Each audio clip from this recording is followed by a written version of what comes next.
बिस्मिल्लाहिर्रहमानिर्रहीम। अस्सलाम वालेकुम नाज़रीन, मैं हूं सैयद अनवारुल हसन और आप देख रहे हैं programme Dastak PTV news Islamabad studio से। नाज़रीन, अफवाज पाकिस्तान के तर्जुमान ISPR ने कहा है कि चेयरमैन PTA इमरान खान साहब ने बगैर किसी सबूत के हाजिर सर्वे सीनियर फौजी ऑफिसर्स पर इंतहाई गैर जिम्मेदाराना और बेबुनियाद इल्जामात आयद किए हैं जो कि काबिल मुजम्मत है और नाकाबिल कबूल हैं। अपने बयान में उन्होंने कहा कि गुज़िश्ता एक साल से ये एक वतीरा और तरीका बनाया गया है जिसमें फौजी और इंटेलिजेंस ऑफिसर्स पर बेबुनियाद इल्जामात लगाए जाते हैं जिसका मकसद सियासी ऑब्जेक्टिव्स को अचीव करना है और एक इश्तियाल अंगेज प्रोपोगंडा क्रिएट किया जाता है। ISPR ने कहा कि हम मुतल्लिका सियासी रहनुमा से मुतालबा करते हैं कि वो कानूनी रास्ता इख्तियार करें और झूठे इल्जामात लगाना बंद करें। काफ़ी सख्त रद्द-ए-अमल आया है ISPR की जानिब से। आपके लिए है कि former prime minister chairman PTA Imran Khan साहब ने एक तसलसल के साथ उनका ये नुक्ता नज़र रहा है जो वो अपने तकरीर में और TV चैनल्स को दिए गए इंटरव्यूज़ में करते हैं। उस पर ISPR का बाज़ाब्ता रिएक्शन आया है जो हमने आपके साथ शेयर किया। कल हमने देखा कि प्राइम मिनिस्टर शहबाज शरीफ साहब और फॉर्मर प्रेसिडेंट आसिफ जरदारी साहब का भी बड़ा सख्तगीर रद्द-ए-अमल आया था। दूसरी जानिब अगर हम बात करें तो आज सुप्रीम कोर्ट ऑफ पाकिस्तान में प्रैक्टिस एंड प्रोसीजर एक्ट के हवाले से 8 रुकनी लार्जर बेंच ने समाअत की। आपके इल्म में है कि 8 मई को उन्होंने तमाम सियासी जमातों से तहरीरी जवाब भी मांगा था। एक और आज की अहम डेवलपमेंट हुई है, पब्लिक अकाउंट्स कमेटी ने जो इस वक्त मौजूदा जज हैं जस्टिस मज़ाहिर अली नकवी, उनके अससाजात की तफसीलात तलब कर ली हैं। हम इस्लामाबाद स्टूडियोज़ में ज्वाइन कर रहे हैं सेनेटर डॉक्टर हुमायूं मोमन साहब, तहरीक इंसाफ से आपका ताल्लुक है, मरकज़ ईरान में। बहुत शुक्रिया सर, आपने वक्त दिया। हमें ज्वाइन कर रहे हैं आमिर इलियास राना साहब, सीनियर जर्नलिस्ट हैं, एनालिस्ट हैं और बड़ी ज़बरदस्त किस्म की गिरफ्त रखते हैं मुल्क के सियासी, कानूनी और दीगर उमूर पे। आपका बहुत शुक्रिया। और हमें दौरान प्रोग्राम ज्वाइन करेंगे सेनेटर राना मकबूल साहब, मुस्लिम लीग नवाज से आपका ताल्लुक है और आप सेनेटर ऑफ पाकिस्तान के रुकन हैं उनके मरकज़ी रहनुमा में। बहुत शुक्रिया दोनों मेहमानों को। मैं गुफ्तगू का आगाज़ सेनेटर हुमायूं साहब से करूंगा। सेनेटर हुमायूं साहब, टू स्टार्ट विद ISPR की जानिब से सर रिएक्शन आया है और उन्होंने कहा है कि आपकी जो ज़रबत है, रहनुमा है, चेयरमैन है पार्टी, फॉर्मर प्राइम मिनिस्टर भी हैं पाकिस्तान के, कानूनी रास्ता अपनाएं। अगर आपके पास कुछ शवाहिद हैं तो वो कानूनी रास्ते के तहत वो सामने लेकर आएं। बेबुनियाद इल्ज़ामात की जो रविश है इसे तर्क करना चाहिए। बिस्मिल्लाहिर्रहमानिर्रहीम। देखिए,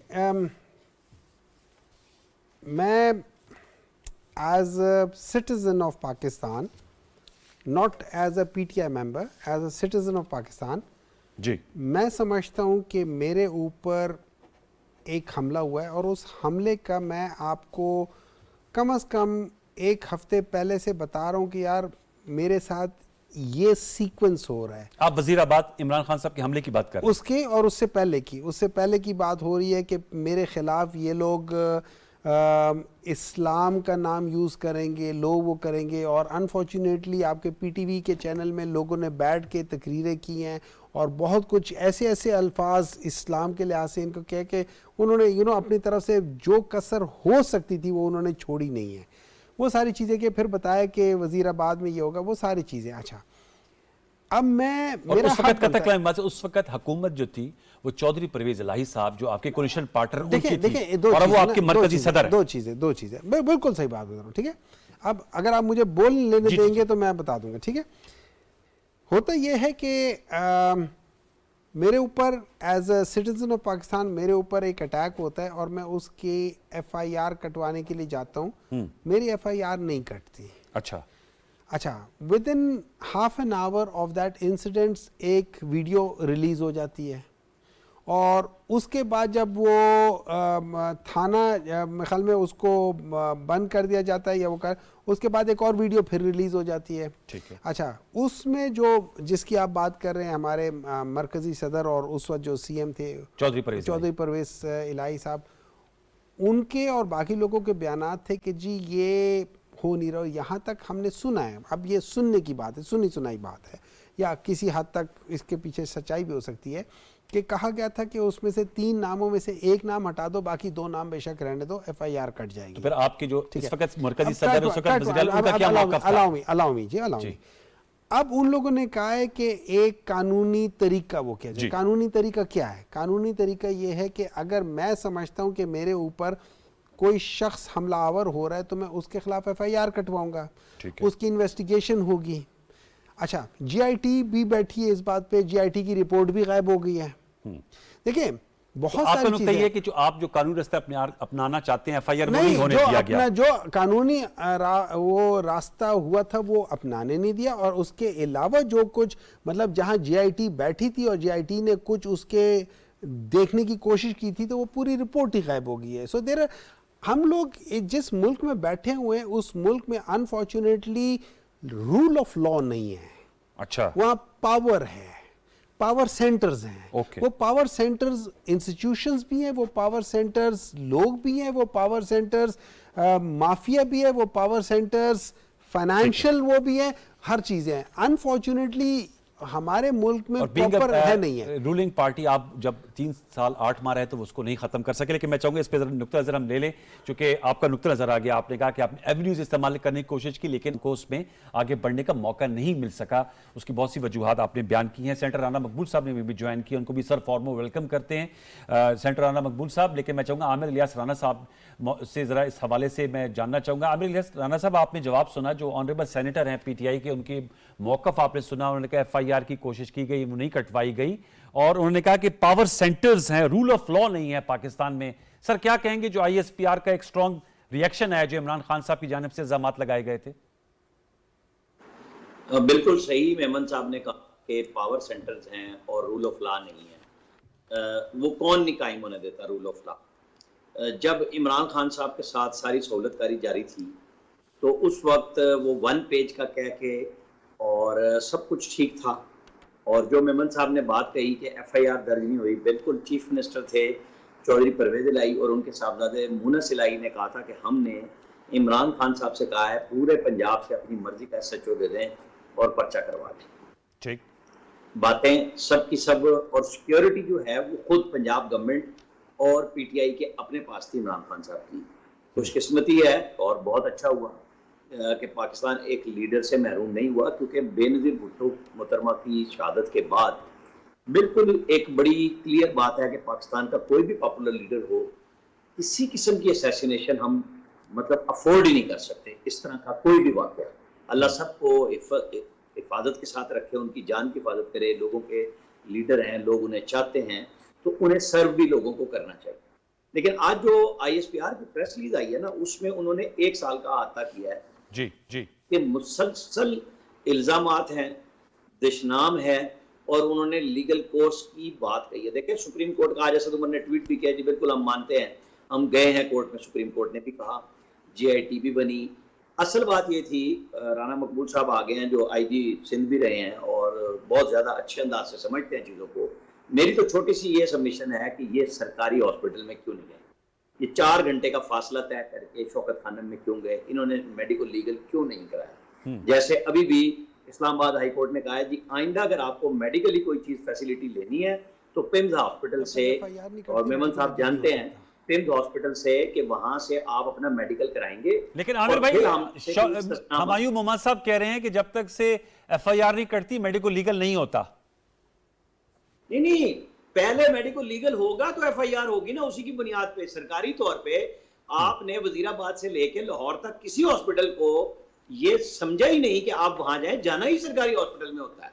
ये सबसे बड़ा सवाल ये था कि आप वहां क्यों नहीं गए। आपकी बुनियाद बनती पर्चे की, क्योंकि आपने, मैंने इसलिए राना मकबूल साहब से कहा कि वो रिटायर्ड पीएसपी ऑफिसर हैं, जी जी जी, वो इस पे ज्यादा रोशनी अच्छी डाल सकेंगे। लेकिन मेरे जैसा आम फहम आदमी भी ये बात समझता है कि जब कोई झगड़ा हो, कोई हमला हो, तो हॉस्पिटल क्या वहां प्राइवेट था? नहीं, 4 घंटे का आपने फासला तय किया, आपको जाना चाहिए था।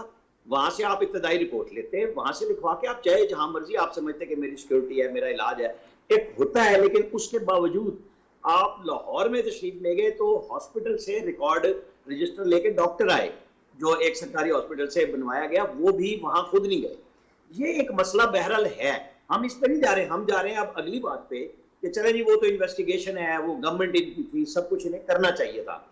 आज क्या इशू है कि मुसलसल वो पहले उन्होंने, ये 1 हफ्ते की बात नहीं है कि ये मेजर जनरल फैसल नसीर को कह रहे हैं, ये पहले आर्मी चीफ को मतून करते रहे और बराह रास्त उनको, जिनको पहले कहा कि ये जमहूरियत के सबसे बड़े चैंपियन आर्मी चीफ हैं और इनसे बड़ा जमहूरियत पसंद मैंने देखा ही नहीं है। और आज जितनी बुराइयां हैं किसी शख्स में वो हो सकती हैं तो वो जनरल बाजवा में है। तो ये जो एक है ना इनका कि जिसके साथ, जिसने इनके साथ मोहब्बत की उसको इन्होंने रगड़ दिया बाद में। अच्छा, ये इनको ये समझना चाहिए कि आइंदा भी चल के जिन इदारों की बात कर रहे हैं ये इक़्तिदार में भी आ सकते हैं, हर पॉलिटिकल पार्टी यही काम करती है। ठीक है। तो जो एतमाद की साख खराब हुई है ना, वो इमरान खान साहब और पीटीआई दोनों के लिए बड़ा क्वेश्चन है। इनके अपने लीडर्स ये बात करते हैं कि हमारे लिए आज भी मसला पीडीएम की गवर्नमेंट नहीं है, हमारे लिए मसला एस्टेब्लिशमेंट है। Very important point. आमिर साहब, जो आपने अहम नुकता उठाया, इसका मैं जवाब इनसे लूंगा, लेकिन मैं चाहूंगा सेंटर राना मकबूल साहब ने ज्वाइन किया। सेंटर साहब, आप इस हवाले से सर क्या कहेंगे? आपके कुलीग हैं सेनेट पे सेंटर हुमायूं साहब। मैंने चूंकि आईएसपीआर के बयान से शुरू किया था, तो उन्होंने वो वजीराबाद के वाकये की बात की और उन्होंने कहा कि हमें मौका नहीं दिया गया, हम एफआईआर कटवाना चाहते थे, और उनका उसमें पुलिस और जो पूरी हिस्ट्री है वो एवरीबॉडी नोज अबाउट इट, उस वाकये पे बहुत सी बात हुई है। लेकिन जो आमिर इलियास राना साहब का नुकता है कि खान साहब 1 साल से ही बात कर रहे हैं, और अभी कल परसों भी उन्होंने यही बात की कि उनकी जान को थ्रेट है, और वो उन्होंने उस वक्त दोबारा उन्हीं शख्सियत का नाम लिया जिनका उन्होंने पहले नाम लिया था।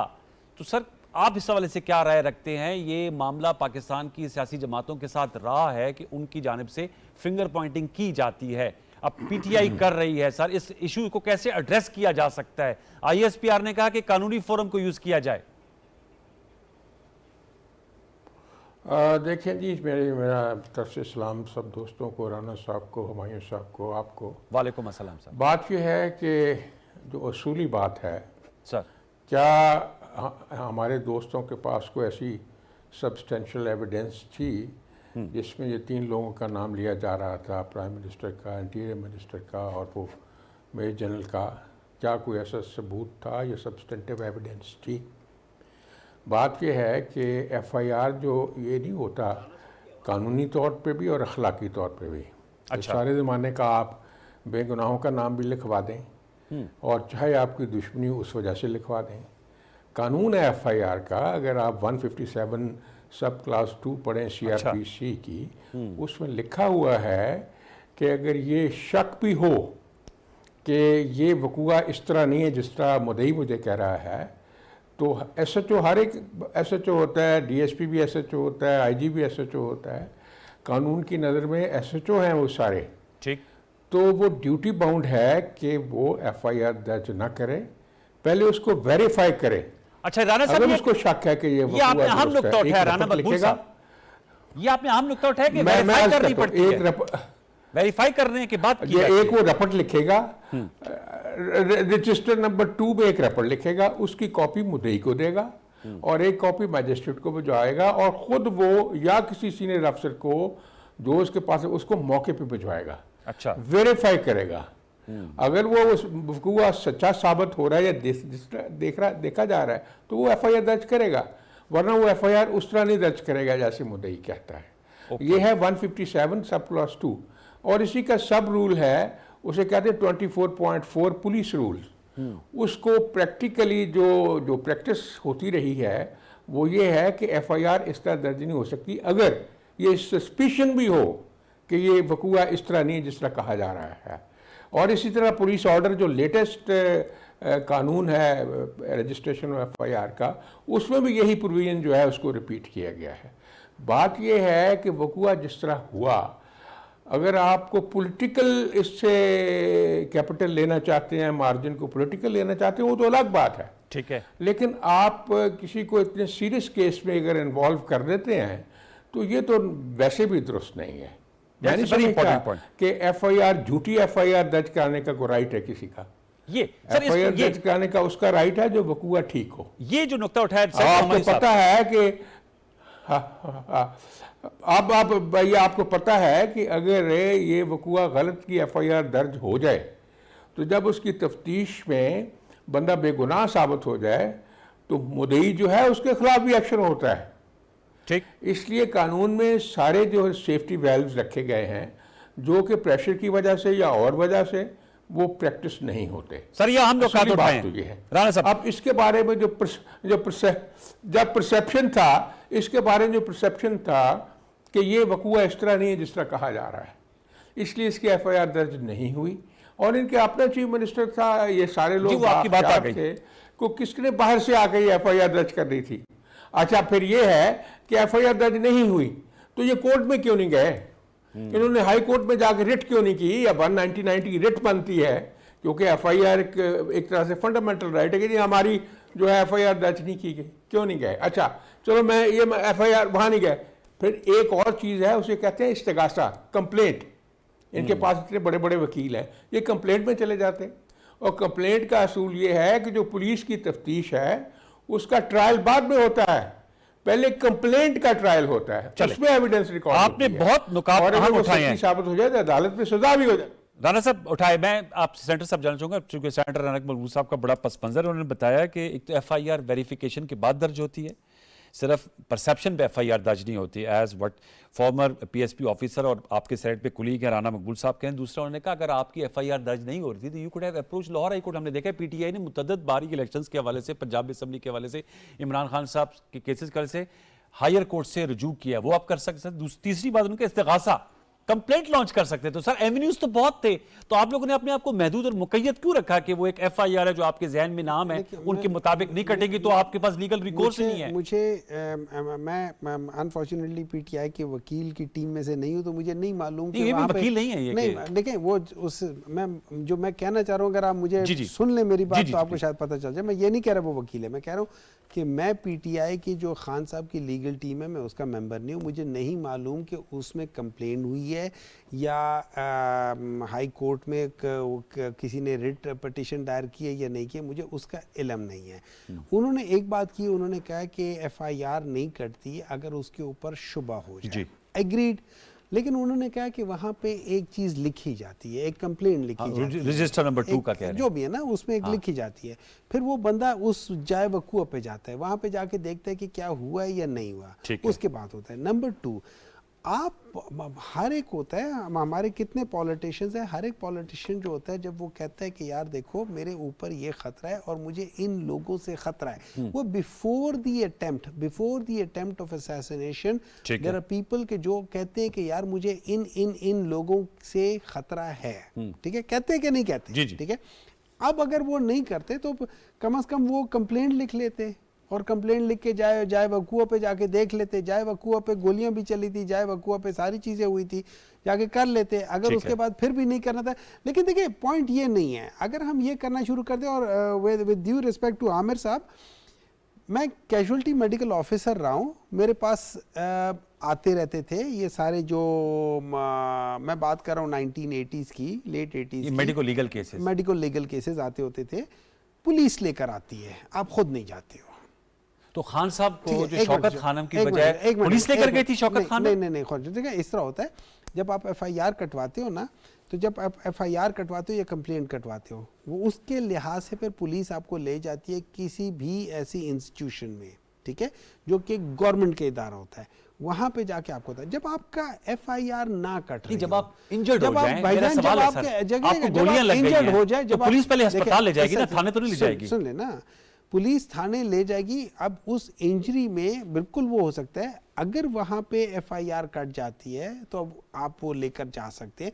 नंबर 2, पुलिस लेकर जाती है उसके पास, जब आप FIR ही नहीं काट रहे हो, उसको एंटरटेन ही नहीं कर रहे हो, वहां पे कर नहीं रहे हो, तो फिर आप मुझे एक बात बताएं कि जगह। नंबर 2, मेरे लिहाज से अब मुझे इसका नहीं मालूम कि खान साहब वहां से डायरेक्ट क्या उन्होंने पहले FIR का किया था या डायरेक्ट पहले उधर गए थे, लाहौर गए थे। पहले शायद medical, I am not sure. देखिए दोनों चीजें साइमल्टेनियसली होती हैं, चलिए ठीक है, वो नहीं होती। तो मुझे चूंकि उसकी डिटेल्स का नहीं मालूम, वो नहीं है, लेकिन जनरली स्पीकिंग आप पहले थाने में जाते हो, थाने वाले आपको सरकारी अस्पताल लेकर आते हैं, FIR काट के या कुछ चीज करके वो सरकारी अस्पताल ले जाते हैं। सरकारी अस्पताल में जो भी आपका होता है वो उस जगह पे डॉक्यूमेंट हो जाती है, ठीक है। लेकिन उसके बावजूद इस वाकये से आगे बढ़ते हैं ना, जो आमिर इलियास राना साहब ने कहा कि तसलसल है, अल्लाह ताला ने इमरान खान साहब को अपने हिफ्ज़ मान में रखा, लेकिन एक तसलसल है। खान साहब तो उस बात नुक्ते को हैमर करें, वो अभी भी कहते हैं कि अगर उन पे खुदा ना खास्ता कोई उनको लाइफ थ्रेट है तो आपका क्या मतलब है, आपका क्या मतलब है? देखिए ना,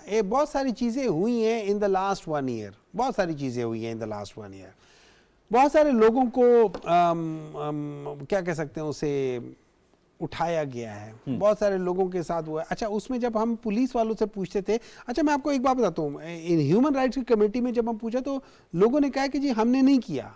अब अगर उन्होंने नहीं किया तो किसी ने तो किया है ना, ठीक है। देखिए बहुत सारी चीजें हैं, अगर हम ट्रूथ की तरफ जाए ना, सच की तरफ जाएं, तो फिर बहुत कड़वा है सच पाकिस्तान का। अच्छा, ये मुझे बताइए, चूंकि आपकी जमात इक्तिदार में रही है, आमिर अली असरान साहब का ये भी नुकता था, फिर मैं आमिर साहब के पास जाऊंगा, राना मकबूल साहब इस पर कहना चाहेंगे। उनका एक जो एतमाद का फुकदान है, जो ट्रस्ट डेफिसिट है, क्योंकि आपकी जमात का ये कहना है और मानना है कि इलेक्शन होते हैं तो आप लोग 2/3 मेजॉरिटी लेकर आएंगे, इसका मतलब कि दोबारा कॉरिडोर ऑफ हमें पावर्स उम्मीद में। है, हमें इस बात की उम्मीद उम्मीद है, है। हमें लेट्स पुट लाइक दैट, सवाल मैं सुन लेना, हमें सवाल तो यकीन सुन है। लेना। हाँ आप, जी, अच्छा, आपको हाँ, यकीन है, हाँ, उम्मीद से यकीन पे आ गए हाँ। तो आप जाएंगे।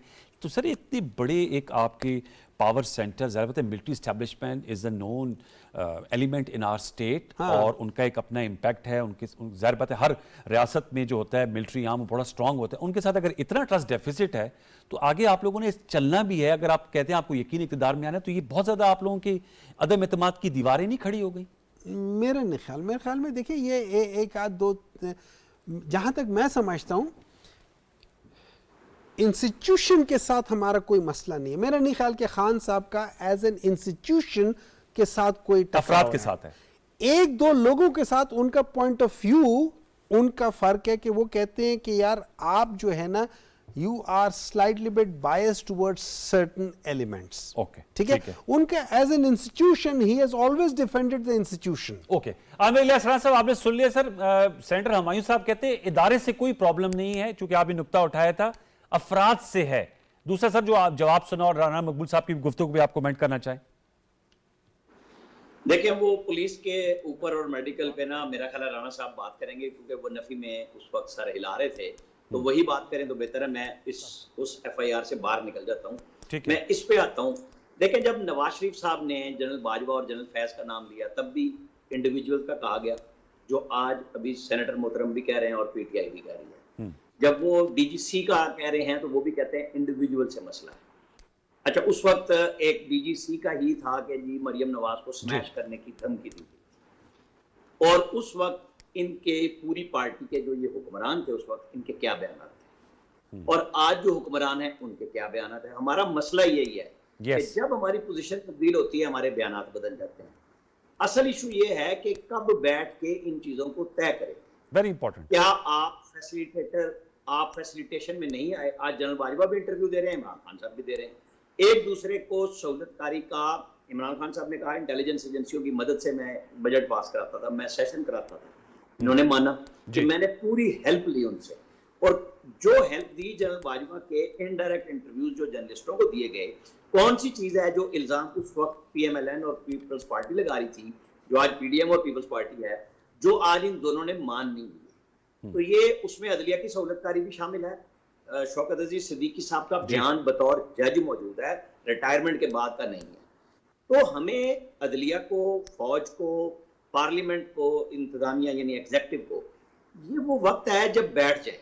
कि हमारी कहानी जो है ना दुनिया में एक मजाक बन गई है कि हम लाफिंग स्टोन बन गए हैं, हम एक दूसरे के बारे में वो तज़हीक आमेज, ये मैं अपने लीडर्स की बात कर रहा हूँ। बिलावल साहब गए हैं, मैं उस दौरे का जाने से वक्त भी हामी था, आज भी हूं कि हम एससीओ में शामिल हुए थे तगोदो के बाद। नवाज शरीफ ने बड़ी मेहनत और जिद्दोजहद की थी उस वक्त भी कि आपको इस तरह के रीजनल फोरम में घुसना भी चाहिए और हेल्प लेनी चाहिए। चाइना के जो नए वजीर खारजा हैं, देखे ना, इंडिया वो पहुंचे एससीओ के लिए, पाकिस्तान से इज़हार यकजहती के लिए दौरे पे आए, उससे पहले आर्मी चीफ गए थे।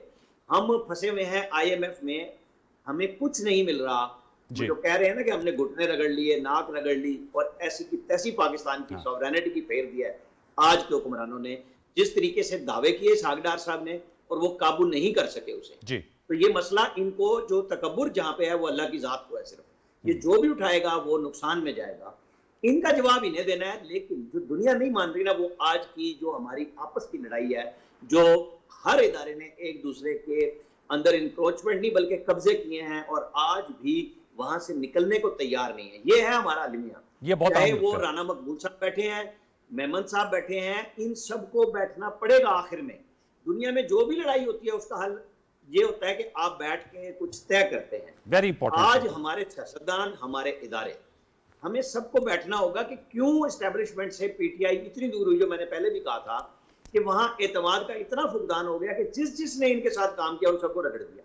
नहीं होना चाहिए कि वो हमारा इंस्टीट्यूशन है, वो हमारी सिक्योरिटी का है। अगर नाराजगी है तो उनको बैठ के आप दूर करने की कोशिश करें, ना कि पब्लिकली उन सबको भी खराब करें, मलाइन करें, मजाक बने और पूरी दुनिया में बने।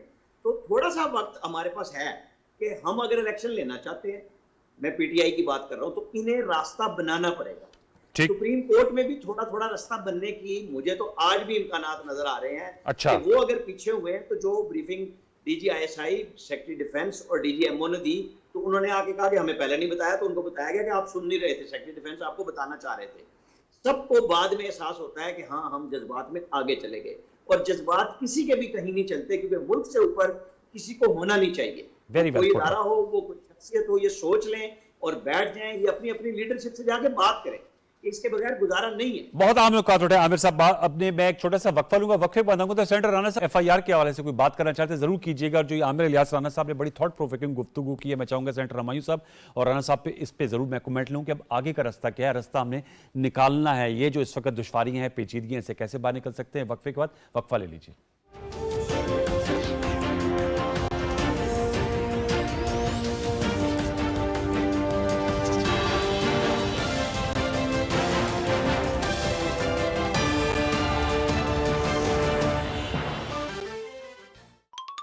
मैं कब्रिस्तान से आ रहा हूँ। मैं बेवा हो गई हूँ क्या? ये डायन चुड़ैल जिन भूत पीछे तेरे लग जाते। तेरे साथ नहीं चमड़ेगी, तेरे साथ तो मलका डैन है, तुझे कौन सी डैन पूछे? आदाब। ये वो डायन जाएगा तो तेरा बाप भी। बाप जाएगा नहीं, बाप आएगा। कौन है आप? मैं उस मासूम का बाप हूँ। जिनों में भी डैडी होते? तो क्या जिनों के बच्चे पेड़ पे उगते?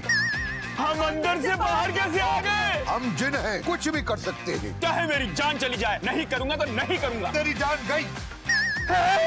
लड्डू में हड्डी।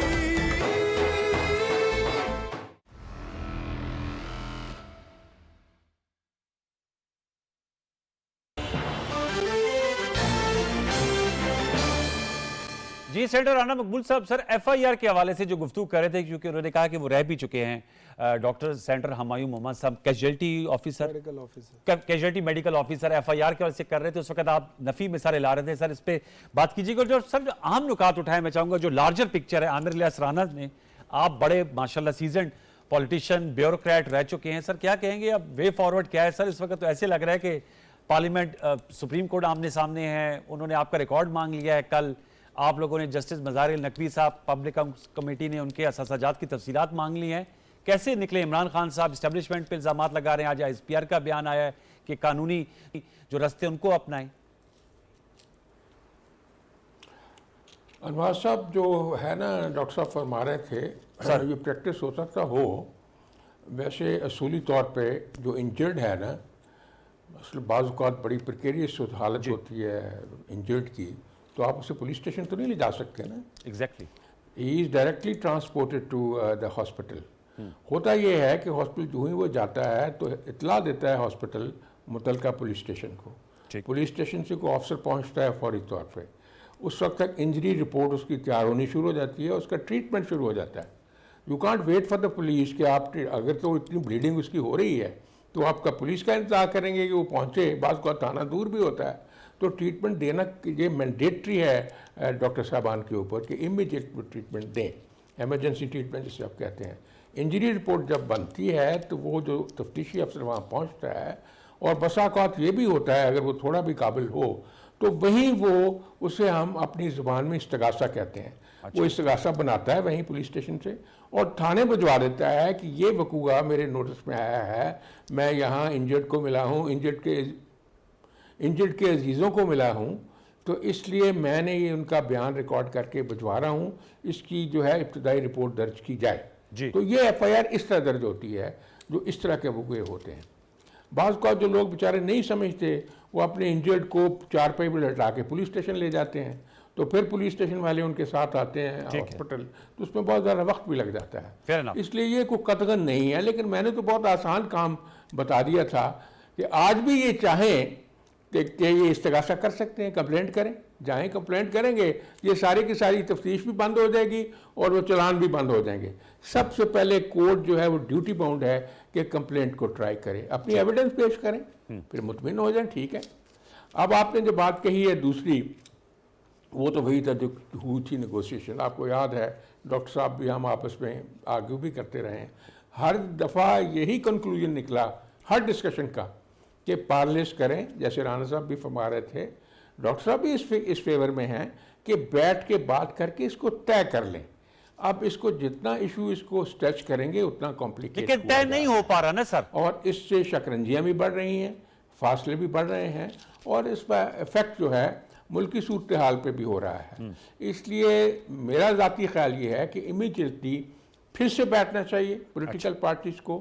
अब मसला कितना रह गया है, ये कहते हैं कि जी बजट से पहले इलेक्शन हो या 14 को, वो नहीं हो सकता, सामने है। और उसके लिए जो हम हर रोज़ कहते रहते हैं कि जी वो आइन में लिखा हुआ, अब आइन में 254 भी तो लिखा हुआ है, जो कि दी article which is being governed by the principle of propriety. 254 में क्या लिखा है कि अगर ना हो सके तो कोई बात नहीं, बाद में हो जाए, तो वो कोई जुर्म नहीं है, ना कोई डेरिलिक्शन है। हालात बाज़ का ऐसे हो जाते हैं। तो 254 आपको सुप्रीम कोर्ट ने नहीं बढ़ाया 90 डेज से आगे, तो मेरा ख्याल उनके ज़हन में 254 होगा। तो वो इशू कवर अप है पहले ही लॉ के मुताबिक।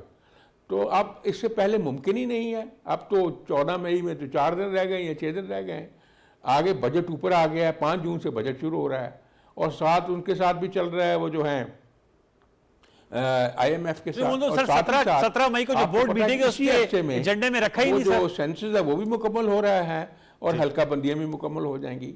अगर ये जुलाई या अगस्त में असम्बलीज जो हैं वो डिज़ोल्व होती हैं तो ज़्यादा से ज़्यादा सितंबर के आखिर में इलेक्शन हो जाएंगे या अक्टूबर के पहले हफ्ते में हो जाएंगे। कितना वक्त लगता है?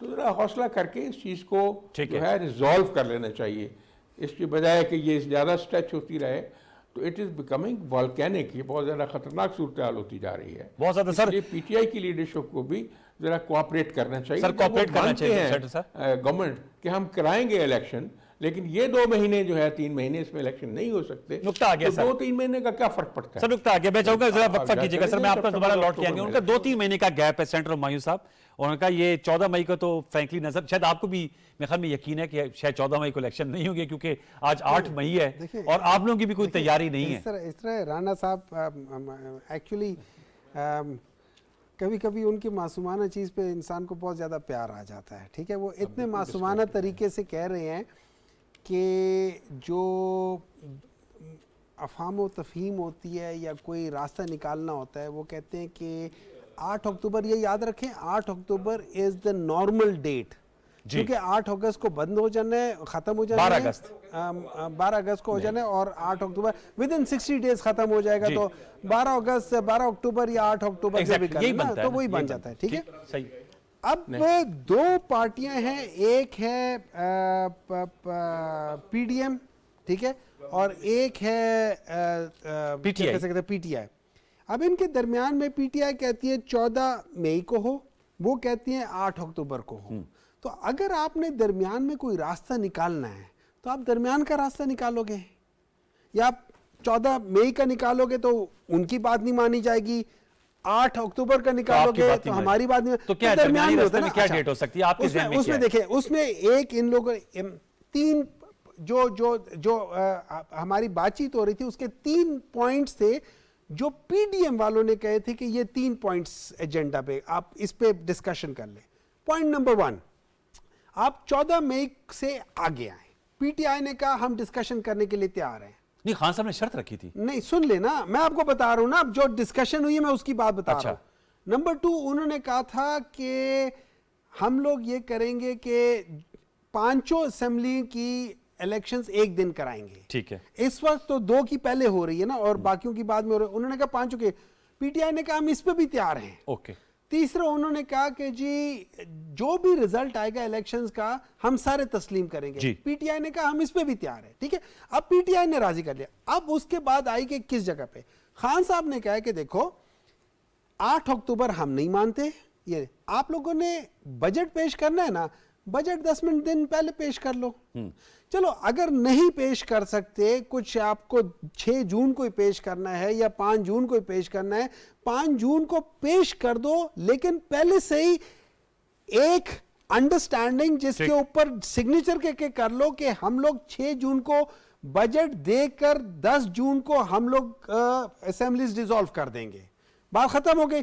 जब असेंबलीज 10 जून को डिसॉल्व करेंगे तो 90 दिनों के अंदर अंदर मींस कि 10 सितंबर के आसपास या जुलाई, अगस्त, सितंबर, हाँ 10 सितंबर के आसपास, महीना पहले इलेक्शन से जो ये कह रहे हैं उससे 1 महीना पहले या 1.5 महीना या 1.25 महीना पहले हम इलेक्शन करा लेंगे। कौन सी क़यामत आ गई? हम 4 महीने आगे जा रहे हैं, आप लोग 1 महीना 1.5 महीना पीछे नहीं आ सकते। नहीं देखिए, 1 मिनट है जी जी प्लीज। बात यह है, प्रॉब्लम यह है कि इनको खौफ है, डर है कि अगर हम इलेक्शन में चले गए तो ये हम लोग सियासत से निकल जाएंगे। हमने तो क्योंकि- कराने इलेक्शन। नहीं, आपको अक्टूबर में भी नहीं लगते? मैं ये नहीं लगते, अक्टूबर में भी नहीं लगते? नहीं करेंगे ये लोग।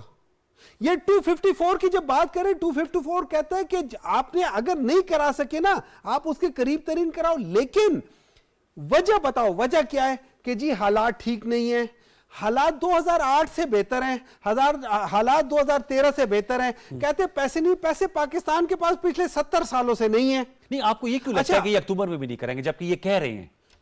इन्होंने कहा था कि आप लोग क्या कह सकते हैं, पंजाब और केपी को डिसॉल्व करो, हम इलेक्शन करवाते हैं। कहा था कि नहीं कहा था? ठीक कहा था। देखिए ये, लेकिन आपने थोड़ी वैसे जनरल बाजवा साहब के कहने पे जो खान साहब ने कहा। देखिए मेरी बात सुने, ये जो हम लोगों ने डिसॉल्व की असेंबलियां, ये सारी चीजें हम लोगों ने आके अभी दिसंबर में की है। दिसंबर में आपका क्या ख्याल है जनरल बाजवा साहब की और खान साहब की इंटरव्यू में कहा कि अगस्त सितंबर में मीटिंग्स हुई थी उनकी। किधर? अगस्त सितंबर में ऐवान सदर में। नहीं, एक मिनट है जो, उस वक्त उन्होंने ये कहा था कि आप लोग इन्हीं के लिहाज से कहा था कि आप लोग वो डिसॉल्व कर दो, ये लोग सारे ये डिसॉल्व कर देंगे। That was in order to get the elections done earlier. ठीक है। It was nothing with one respect कि आप ये कर लो, वो इनको देखें, इवन जो अगर आप देखें, even during the time of no confidence ना, उस वक्त भी ये बात हुई थी कि सारी के सारी असेंबलीज को डिसॉल्व कर लेते हैं और अभी और इलेक्शंस करवा लेते हैं, जिसमें पीटीआई ने मान लिया था। लेकिन अब मैं नेगोशिएशंस पे आना चाह रहा हूं, जो आपने नुक्ता उठाया। मैं चाहूंगा आमिर इलियास राणा साहब, सर आप हैं हमारे साथ? जी, मैं छोटी सी बात करना चाह रहा हूं इस जी प्लीज। जी प्लीज। देखिए, जनरल बाजवा से इनकी आखिरी मीटिंग 5-6 सितंबर को हुई थी। ओके। और मैंने ही वो रिपोर्ट की थी सबसे पहले, और मैंने कहा था, उन्होंने इनसे कहा था दिसंबर तक हम सैलाब में हैं, आपको जल्दी इलेक्शन चाहिए तो शहबाज शरीफ से मुलाकात कर लें। जो आज के आर्मी चीफ ने भी कहा, जब सदर साहब ने नए आर्मी चीफ से कहा, उन्होंने कहा आप प्राइम मिनिस्टर से मिलवाएं, हमारा कोई काम नहीं है सियासत में बात करने का। ये जो असेंबली टूटने की कहानी है, जो उस वक्त इत्तेफाक से बंदा वो कहता है, वो भी मैंने उस वक्त ब्रेक की थी। एक बिल्कुल अचानक खबर उस वक्त सामने आई जो मैंने ब्रेक की कि जनाब इमरान खान साहब की तरफ से ऑफर आई है कि अदम एतमाद वापस ले लें, मैं असेंबली तोड़ दूंगा और इलेक्शन पे चले जाएंगे। और पीडीएम की पूरी क़यादत सारी रात बैठी, उसमें आर्मी चीफ, उनके लोग बैठे, और उन्होंने प्रेस रिलीज जारी किया कि हमें ये ऑफर आई थी, हमने इनकार किया, हम अदम एतमाद लेके जाएंगे। पहले खान साहब ने इनकार किया कि मैंने नहीं कहा, फिर उनकी तरफ से दोबारा जवाब आया। पीएम हाउस में मेरे साथ मेरे वजीरों ने कुछ ने बात की थी, यानी पीएम हाउस में इमरान खान साहब के वज़रा ने on behalf of prime minister army chief से उस वक्त जनरल बाजवा से बात की थी। इसमें बड़ा फर्क है ना, उस वक्त सारी असम्बलियों की बात हुई, उस वक्त नेशनल असम्बली की बात हुई। फिर ये जो बात हो रही, वो उन्होंने कहा था आपने इलेक्शन लेने हैं, प्राइम मिनिस्टर से बात कर लें, हम तो सैलाब तक बिल्कुल बिजी हैं, हम कुछ नहीं कर सकते। आज भी जो बात जीएचक्यू की तरफ से सेक्रेटरी डिफेंस ने बताई कि हम आपको अक्टूबर में सिपाही दे देंगे, ये प्रैक्टिकल प्रॉब्लम है जो अदालत उज़्मा के 3 रुकनी बेंच के सामने इन चैम्बर जाके बताया गया। अच्छा। जो बंद पेपर सेक्रेटरी डिफेंस ने उससे पहले दिया, उसमें बताया गया। 21 अरब रुपए पॉलिटिकल गेम है, वो बिल्कुल इन्होंने आज की हुकूमत ने खेला है, कैबिनेट से अप्रूव कराए हैं और पार्लियामेंट से डिसअप्रूव कराया है, कि सामने खड़ा कर दिया पार्लियामेंट को। ये सियासतदान कर रहे हैं कि जी आप भी तो प्रेशर लेके आ रहे हैं ना, कि असम्बलियां तोड़ के, और आप प्रेशर इतना डालना चाहते हैं कि पूरे पाकिस्तान के इलेक्शन आज इनको जल्दी चाहिए। मैं फिर बार कह रहा हूं कि थ्रेड से नहीं मिलेंगे। इमरान खान साहब की जरूरत है, इसको टेक्निकल तरीके से रास्ता बनवा लें, जैसे सुप्रीम कोर्ट में कहा है। और शाह महमूद कुरैशी साहब बड़ी सख्ती से चीफ जस्टिस को कह रहे थे कि नहीं, मैंने तो 3 दिन दिए, तो मेरी तो पार्टी के अंदर मुझे पता नहीं क्या क्या कहा गया। और उस पर फवाद चौधरी ने भी बरहमी का इजहार किया तरीके से कि जनाब ये क्या किया, एक रास्ता बन रहा था, उनको भी बंद गली में छोड़ आए सुप्रीम कोर्ट के जजेस को, जिसमें उन्होंने कहा कि हम मुनासिब ऑर्डर करेंगे, जिसका आप और हम सब इंतजार कर रहे हैं। 14 मई का बिल्कुल एक ऑर्डर स्टैंड करता है। उसके मुकाबले में अब पार्लियामेंट है और सुप्रीम कोर्ट है, ये जाने और उनका काम जाने। मैंने इसलिए ये लंबी बात कही थी उस वक्त कि रास्ता निकाल लें, वरना रास्ता नहीं है, फिर बंद गली है तो फिर सारे जाएंगे। राना मकबूल साहब, सर आमिर इलियास राणा साहब ने भी कहा है कि रास्ता निकाल लें, वगरना फिर सारे जाएंगे। और सेनेटर हुमायूं साहब कह रहे हैं कि ये 4 माह आगे जा रहे हैं, सितंबर तक जा रहे हैं, आप लोग 1 माह पीछे नहीं आ रहे। नहीं, वो इसलिए मैंने तो आपको बताया, शायद डिस्ट्रप्शन हुई दरमियान में, कि 3 फैक्टर सामने मौजूद हैं। अभी 1 महीने में वो सेंसस मुकम्मल हो रहा है और फिर आपकी जो हद बरारी है हलकों की जी वो भी होनी है, उसमें भी 1 महीना 1.5 महीना लगता है, और साथ ही बजट है, और बजट के साथ वो नेगोशिएशन भी चल रही है उनके साथ। तो आप कैसे बजट से पहले आप कैसे कर लेंगे 3 महीने पहले? अब आप कम से कम अगर आप अर्लीस्ट पे जाते हैं तो आप जुलाई के आखिर में जाएंगे या अगस्त के शुरू में जाएंगे। अगस्त के शुरू में जाएंगे तो फिर आप तो गए ना अक्टूबर में। इसलिए थोड़ा सा इतनी कैलकुलेशन करनी तो कोई मुश्किल कैलकुलेशन नहीं है। इसके अगर उन्होंने तो सर अपनी कैलकुलेशन की ना कि 10 जून को तोड़ दें तो 10 सितंबर को इलेक्शन हो सकते हैं। बजट कब आता है? ठीक है राणा साहब ने, सुप्रीम कोर्ट भी अपनी इस पोजीशन जून के में किस तारीख आ को गई होता है। है? 5-6 आज सर वो कह रहे 5 से 29 तक 28 तक रहता है। 5 को होता है, 28 तक रहता है, 28 जून तक रहता है सर। तो सर जी तो पहले कर ले जरा, क्या हो जाएगा?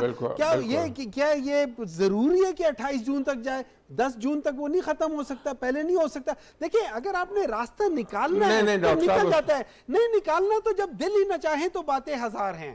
राणा साहब वो कह रहे जब अगर दिल ना चाहे तो बातें 1000 है।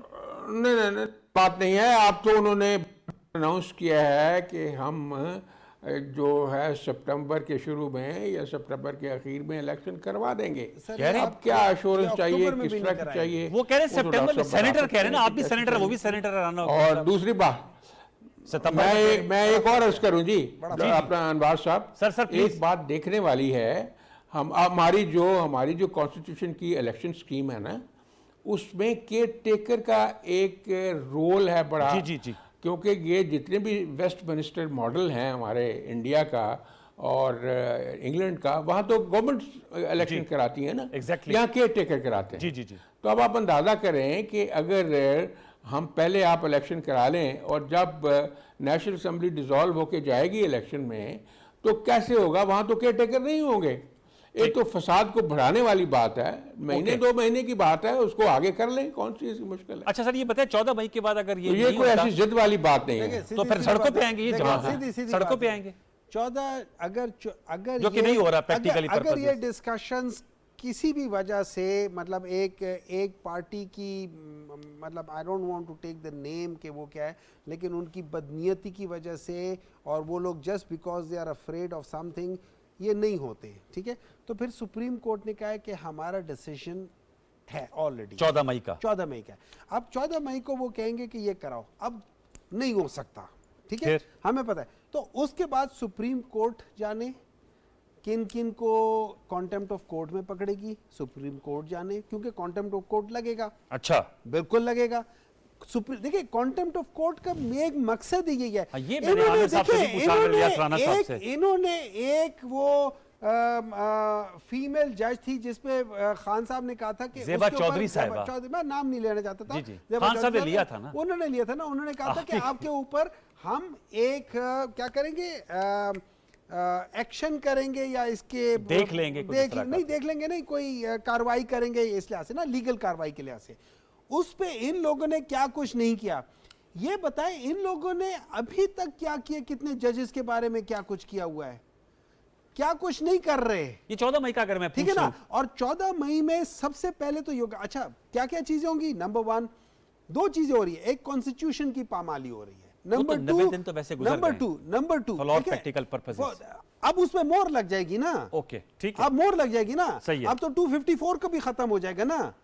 अब तो 254 के बाद उसने कह दिया कि ठीक है, डिले कर दिया, अब करो 14 मई कर लो। अब 14 मई नहीं किया तो कॉन्स्टिट्यूशन की भी पामाली हो गई, उसके साथ साथ जो सुप्रीम कोर्ट ने कहा हुआ है उसकी भी आपने खिलाफ वर्जी कर दी, कॉन्टेम्प्ट ऑफ कोर्ट भी और आर्टिकल 6 भी है, दोनों लगते हैं। ये आमिर इलियास राणा साहब सर ये जो कह रहे हैं, और सेंटर राणा साहब कि ये कॉन्टेम्प्ट ऑफ कोर्ट 14 मई को सर क्या होगा अगर इलेक्शन नहीं होता तो, मतलब 15 मई को?